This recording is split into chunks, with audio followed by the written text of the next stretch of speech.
Hey everybody, Tactard Ted. It is Monday, the 2nd of September. How's everybody doing? So I'm here to possibly eat a little bit of crow. We're going to make a little bit of sense out of the Ukrainian victory in the offensive of Kharkov region, and explain a little bit about what happened, the good, the bad, and the just plain ugly, and explain where we're going from here, and give a little flash forward to a suspected additional Ukrainian counteroffensive that will be going on in the south of the country. So let's start a little bit with the Kharkov offensive. Let's set this up a little bit. There was a failed offensive 2 weeks ago in Kherson region, where the Ukrainians sent a ton of folks to their death. And it really looks like more and more that this was a shaping operation. In other words, they're pinning Russian troops down for their next blow, which the next blow came in Kharkov region. And I had said, let me caveat this, I had said a couple of weeks ago, maybe less, it all runs together, that I wasn't really sure how serious the Russians were about the Kharkov region. I think the moves in Kharkov, especially over the last 2 months, have been more or less opportunities. The Russians aren't terribly worried about territorial gains outside of DPR and LNR territory of Donbass, unless they're low-hanging fruit or easy pickings. Let's not forget, the main reason they're in Kherson is because Kherson fell early. It fell early and without a whole lot of issue. In fact, Kherson, which is a lot farther west than Mariupol, fell before Mariupol. And it was fairly easy pickings. And the same was going on with Kharkov. After the initial redeployments in March, when they realized that they weren't going to be able to take a lot of territory on the cheap, and they'd already done some fixing operations, mainly in Kharkov and in Kiev, where they got the Ukrainians to commit a lot of forces that weren't being moved. And then they went terrassing around the south of the country and worked hard at liberating the territory of the Lugansk People's Republic. That being said, when they started major pushes in the center to liberate Donbass, the Donetsk People's Republic, they started to pull a lot of professional, trained forces out of the northern areas, Izium, the northern approaches to Kharkov, and they started putting mostly militia troops there. And I'll give you, for you laymen, who aren't all into this, you remember the movie The Patriot, Mel Gibson. Mel Gibson used militia to his advantage. He knew the weaknesses of militia. The militia are not professional trained soldiers. And that's why he put them in the center where he wanted the British to attack. Well, thanks to NATO intelligence going to the Ukrainians, because the Ukrainians can't think for themselves, they picked an area that was largely militia units. In fact, an area where there was a distinct lack of professional Russian army troops. And that's where they exploited. And sure enough, they made gains. And the Russians, to their credit, not wanting to trade men for territory that they were only kind of half serious about, they weren't overly serious about, pulled back to a more stable line and withdrew their troops. Instead of fighting to the bitter end like the Ukrainians are doing, the Ukrainians help attrit themselves. They won't pull back when they should. They get encircled into these cauldrons and get decimated. But there seems to be an underlying reason why the Russians were easily convinced to pull back. Apparently, their intelligences came up with the idea, or at least the precursors, the red flags, the warning signals, that down in the southern part of Ukrainian-held territory, a town called Ugledar, that the Ukrainians started picking up landmines. And this started setting off red flags. And they're like, well, what's the big deal, Dave? The Russians are taking up landmines. Yes, they pick up landmines in areas that they have already taken. The landmines to the front in Ugledar were placed there by the Ukrainians to slow the Russians down. Now, why would the Ukrainians want to be picking up their own landmines that are keeping the Russians out? It's fairly simple, folks. They plan on breaking into the Russian lines. And so they need to get their own minefields out of the way to do that. And once the Russians got to looking at a lot of their other intelligence assets, they found farther to the north of Ugledar that there were a lot of tanks on trains. A lot of tanks on trains heading south towards Ugledar. So the Russians, being able to do mathematics, being able to put 1 and 1 together and come up with the answer of 2, suddenly realized that an offensive from Ugledar could split their southern territory that they have in Ukraine. It could very easily go and be another fight for Mariupol. I mean, Mariupol is finally getting new buildings, new hospitals, all this stuff that the Russians have put in. And now all that's under threat of being destroyed again by the Eco-Nazis. So the Russians, there was probably a lot of wisdom in pulling their troops back. And it's been a bitter pill for the Russian people. The Russian people actually have been a little niffed at Putin, and not for the reasons you think they are. The reason that the Russians are miffed at Putin, pissed off at Putin, is because they don't feel that Putin has let the military do what they need to do to win. There's a lot of there's this recurring theme, and I even bought into it at one point, that special military operation is a euphemism for a war. And after studying this, no, it's not. It was a set-up plan that Putin wrote out and gave a very firm orders and doctrine of what the Russians would and would not do to liberate the areas of Donbass. And the cornerstones of this are denazify, demilitarize, and liberate the areas of Donbass. Those are the 3 major objectives. Denazify, demilitarize, and liberate those areas. So the only way that the troop presence in Kharkov was rational or fit in to the special military operation was this was how they were demilitarizing. They were allowing Ukrainian forces to be attrited. They were allowing Ukrainian forces to get destroyed. The Russians aren't so worried about maps as much as they are numbers. They are working at demilitarization and denazification. They're wanting to destroy in detail the Ukrainian military. They're wanting to destroy the pipeline of Western weapons coming into Ukraine, and they're wanting to destroy those folks who adhere to the cult of Bandera, right sector, Azov, Adar, Sloboda, those folks.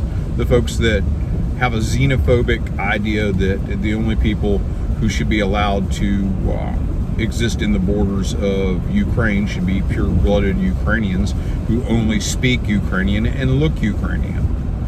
I think you folks may have heard this sort of Aryan terminology somewhere before.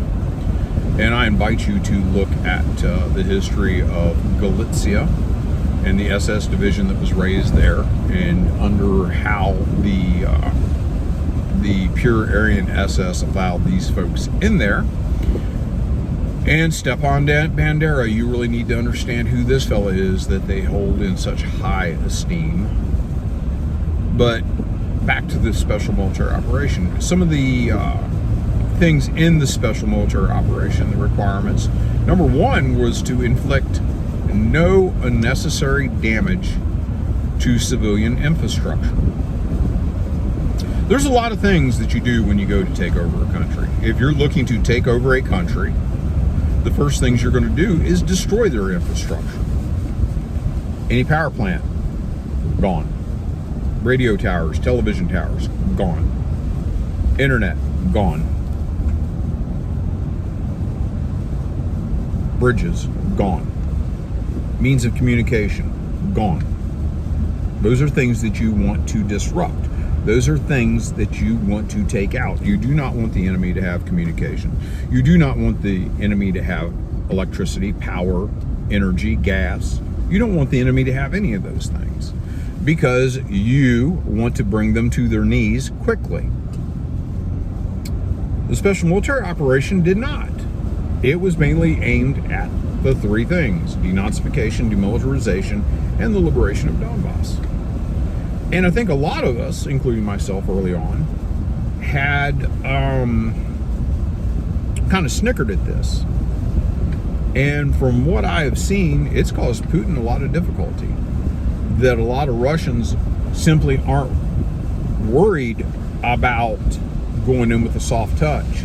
They are so pissed off and so aggravated, and they've been aggravated at Putin for not going into Donbass before this, that Putin's hands are pretty much tied.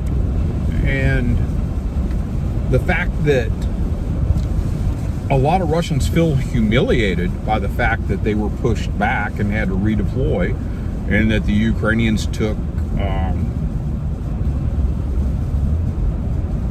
a not insignificant piece of territory. Oh, the Russians are rightly pissed, and the Russians are demanding answers. Kadyrov, who I have differing thoughts on differing days, the leader of the Chechen Republic, he's actually went to the Duma, their Congress, their legislature, and bitched about the military operation, bitched that he feels these troops are too constrained, bitched about a lot of things, and actually it turns out was a little critical of Putin. So all you folks that think that you're going to change and get regime change, the only person that can give you regime change right now would be Vladimir Putin by calling it quits. And I think this needs to be understood in the West. We don't seem to have a real good grasp on the realities on the ground. We don't understand the people that we are at odds with.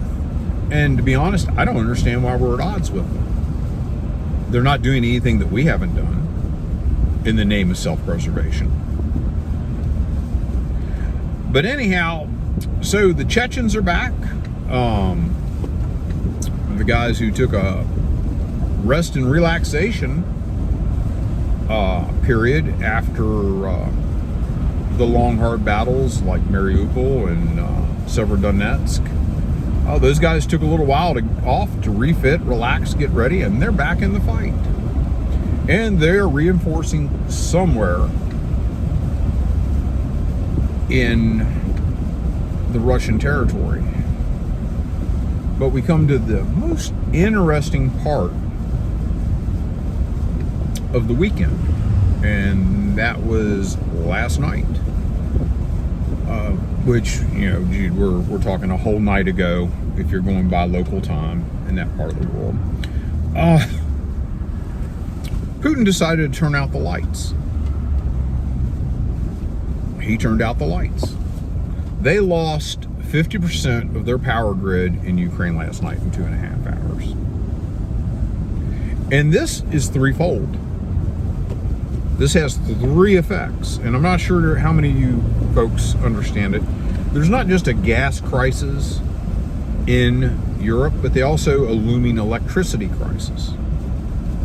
And as crazy as this is going to sound, there was a plan by the Ukrainians, who are running an electricity surplus, that they were going to help out the EU by connecting to their power grid. And they were in a hurry to restore lines and everything else and get everything ready to help supply Poland and Europe with electricity. Not now. In fact, one of the main electrical plants that was going to supply this much needed power or energy or electricity to Europe was taken offline and disconnected from the grid, because when the Russians started attacking the grid, it caused a lot of instability. In fact, there are reports of trolley buses. For those of you who don't know what a trolley bus is, it's like a bus, but it has two probes that go up into an electrical wire. Not so different than a subway having an electrified wire. And this is how it gets power. It doesn't run, it runs off electricity. And the trolley bus stays connected to the wires. But when there were surges, at least one of the trolley buses spontaneously combusted into flames. Burst, whatever. Then you have Kharkov, people walking the subway tunnels, their metro, because there is no energy. Everything went black. And they attempted to get the grid up and have not fully been able to restore power. In fact, there are still a couple of cities, to the best of my understanding, that are black. They are knocked out. They destroyed the infrastructure. And they've now also shut down, the Russians have shut down the Zaporozhye nuclear power plant. All the reactors are now cold. They have shut down.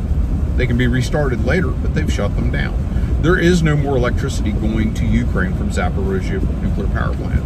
Done, finished, complete. And the Russians claim this is because the Ukrainians are shelling it. And I'm saying that they're claiming that's the reason. I'm not disputing that the Ukrainians are shelling the plant. And to be quite honest, the IAEA is not debating that. In fact, they just refuse to talk about it because they know what the situation is. Winter's coming. As I always say, winter is coming. Yes, winter is coming. Now, a backup plan that the EU was counting on to help ease their electricity shortage is now gone. So it's going to negatively affect the EU. It's going to negatively affect Ukraine. And, you know, inadvertently, it's also going to negatively affect the populace. Internet is down in some areas. Now, we'll see just how much of Elon Musk's Starlink is going to save the day now. Because the Russians have finally started taking out that infrastructure. Internet's going away. Communications are going away. And I do wonder how long it's going to be before there starts to be panic when satellites go missing. I really start to wonder about that. Because a lot of the intelligence that's being shared by the West to Ukraine is satellite intelligence. And I'm just wondering how much of that is going to go bye-bye. And how long before satellites start going dormant and we start blaming it on the Russians. I would be fairly certain the Russians have the capability to destroy other satellites in orbit. Now, I'm not advocating for this. Having worked in the space industry, just kind of sideways, I don't look forward to this. But the weaponization of space, the weaponization of satellites, has already happened. It was something that I actually advocated with SDI back in the day. So, interestingly enough, those attacks against the infrastructure go against the original mandate of the special military operation. So we've got something going on here. Either Putin's going to have to amend the missions of the special military operation, or he's going to scrap it and declare war. And I would tell you this much, amongst the Russian people, scrapping it and declaring war is probably the more palatable. And I know that seems crazy. And I know that goes against what you're being told. But it's in line with the reality on the ground. And I would tell you, we've been playing with fire this whole time. And we can thank this directly on the Obama administration, Hillary Clinton, John McCain, John Kerry, the usual globalist suspects. And we're about to see a great upheaval. The cracks are already forming in the EU. Poland's demanding money from Germany, demanding land from the Czech Republic. The Hungarians are considering withdrawing from the EU. Serbia has its own issues right now with Kosovo, and it's about ready to tell the EU to fuck off. And we have the people rising up in Italy, Germany, Austria, France, England, although England's not part of the EU anymore. This new prime minister had better get her ducks in a row, but she won't. Too proud, too warmongerish. And that's coming from a warmonger. So I will tell you, folks, I would also have to tell you that I think one of the more interesting aspects is for the Ukrainians, their victories on the ground, their actual victories weren't enough. There were a lot of fakes showing up. Troops claiming to be in cities where they weren't. All this stuff staged, and it was flooding Instagram and other social networks, designed to, I don't know, make people panicky, make the Russians panic, make this, make that. It's having the opposite effect, and it goes to show how desperate the Ukrainians are. I'm not sure that they're going to be able to replace the folks that they've lost. They've lost, their losses have to be well over, if you combine dead, wounded, have got to be approaching 20,000. Have to be approaching 20,000. Right now, that's still below 10% casualties for their army. But how long? How long can they sustain it? And how long before the Russians say, fuck it, we're all in? And when they're all in, you're going to see a rapid change in things. And one of the foreign ministers in Russia today said the time for negotiations have finished. There's no longer any need for negotiation. I think those are the sort of signs that you folks need to be worried about. If you're pro-Ukrainian, I'm going to be not pro-Ukrainian. I don't ally myself with Nazis. It's just not something I'm into. I think you need to just be very wary of what's going to happen. And yes, the Ukrainians won a victory, and they won territory. But when you don't care about territory and you only care about how many Ukrainian troops you're killing, I can't say that it was a major loss for the Russians. It was definitely a setback. It was an embarrassment. It was a humiliation for a group of people that really don't dig being humiliated. But them's the breaks. Anyhow, folks, I will talk at you folks later. You take it easy. Bye.